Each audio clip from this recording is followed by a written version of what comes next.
कानपुर में 8 पुलिसकर्मियों की हत्या का मुख्य आरोपी विकास दुबे उज्जैन से गिरफ्तार हो गया है। विकास दुबे की गिरफ्तारी पर अब पूरा विपक्ष सवाल उठा रहा है। अखिलेश यादव, प्रियंका गांधी, दिग्विजय सिंह और कमलनाथ के बाद अब आम आदमी पार्टी के राज्यसभा सांसद संजय सिंह ने भी विकास दुबे की गिरफ्तारी पर सवाल उठाया है। संजय सिंह ने विकास दुबे और योगी सरकार के मिलीभगत का आरोप लगाया है और मांग की है कि कानपुर हत्याकांड का सच सामने लाने के लिए हाई कोर्ट के सिटिंग जज से इसकी जांच करवाई जाए। में आए पुलिस की किस तरह देखते हैं पूरी? देखिए, मुझे लगता है कि पहले दिन से मैं इस बात को कह रहा हूं कि योगी सरकार विकास दुबे के साथ मिली हुई है। सरकार के 200 पुलिस वाले जांच के दायरे में हैं। जो वहां का लोकल थाना अध्यक्ष है उसकी मिलीभगत का मामला सामने आया है। एसएसपी वहां के जो आनंद देव तिवारी रहे वो सवालों के घेरे में घिरे हुए हैं। पुलिस वालों की खुद जांच चल रही है। 8 पुलिस के जवानों को निर्ममता से मार के वो ऐसे भाग गया जैसे मालूम पड़ता है कि कुछ हुआ ही ना हो। आप बताइए, इतनी बड़ी घटना को अंजाम देके 70-80 अपराधियों के साथ AK-47 चला के निर्ममता से डीएसपी को सर पे गोली मारता है, पैर काट देता है। किसी को 7 गोलियां लगी हैं, किसी को 8 गोलियां लगी हैं। और इतना बड़ा कांड करने के बाद वो फरीदाबाद चला जा रहा है, फरीदाबाद से उज्जैन चला जा रहा है। ये सरकार की मिलीभगत के बगैर संभव नहीं है। और इसमें निश्चित रूप से मैं ये कह सकता हूं पूरी जिम्मेदारी के साथ कि जिस नाटकीय ढंग से गिरफ्तारी हुई है वो मिलकर गिरफ्तारी कराई गई है। ये बगैर मिले गिरफ्तारी नहीं हुई है। सरकार, योगी सरकार की मिलीभगत से ये गिरफ्तारी हुई है। गिरफ्तारी का नाटक हुआ है। जब पूरे देश में थू-थू होने लगी, जब शहीदों के परिवार मांग करने लगे, चारों तरफ इनकी आलोचना होने लगी, तब इन्होंने ये गिरफ्तारी की नौटंकी की है। इस पूरे मामले की मैं फिर दोहरा रहा हूं, जब तक हाई कोर्ट के सिटिंग जज से निष्पक्षता के साथ, गहनता के साथ जांच नहीं होगी, दूध का दूध पानी का पानी नहीं हो पाएगा।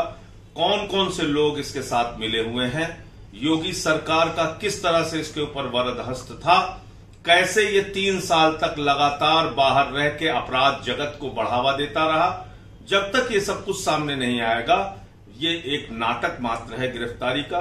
इसके अलावा कुछ नहीं है, मैं ऐसा मानता हूं।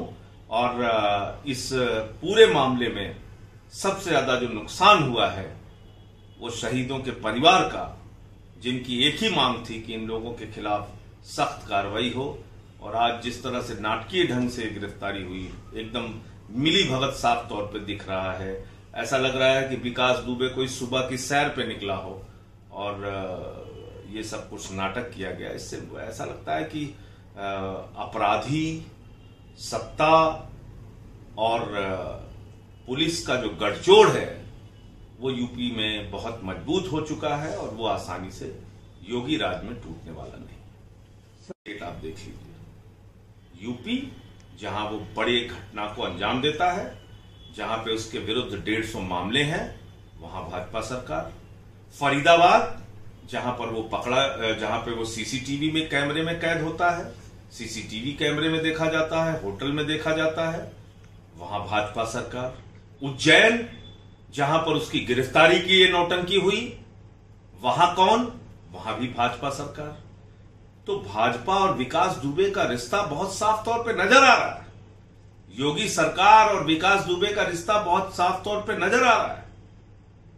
कैसे ये अपराध रुकेगा? कैसे उत्तर प्रदेश अपराधों से बचेगा जब तक इसकी तह तक नहीं जाया जाएगा? इसलिए जरूरी ये है कि इसकी एक उच्च स्तरीय न्यायिक हाई कोर्ट के सिटिंग जज से जांच कराई जाए। सामने की बात कर रही थी, वो एक सीमा से दूसरे सीमा में प्रवेश किया। ये सरकार के मंत्री कह रहे हैं कि आप खुद ही बात कह रहे हैं, मेरी बात मैं तो खुद ही कह रहा हूं। क्या योगी सरकार की मिलीभगत के बगैर ये संभव है कि एक इतना बड़ा कुख्यात अपराधी उत्तर प्रदेश से फरीदाबाद चला जाए और फरीदाबाद से उज्जैन चला जाए?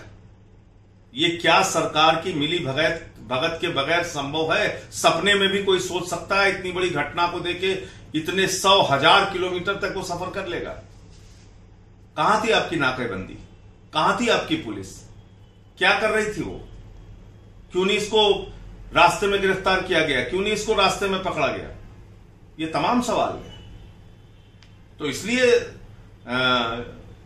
वो एक कहावत है कि भाई जब मुंसिफ ही जब कातिल है तो न्याय कैसे होगा? तो आज इस पूरे मामले में योगी सरकार इस दुर्दांत अपराधी से मिली हुई है। इसका एक नहीं 1000 प्रमाण सामने आ चुका है। इसलिए इस पूरे मामले में न्याय होने की संभावना दूर दूर तक अभी फिलहाल नहीं दिख रही है, जब तक एक इसकी निष्पक्ष और न्यायिक जांच उच्च स्तरीय नहीं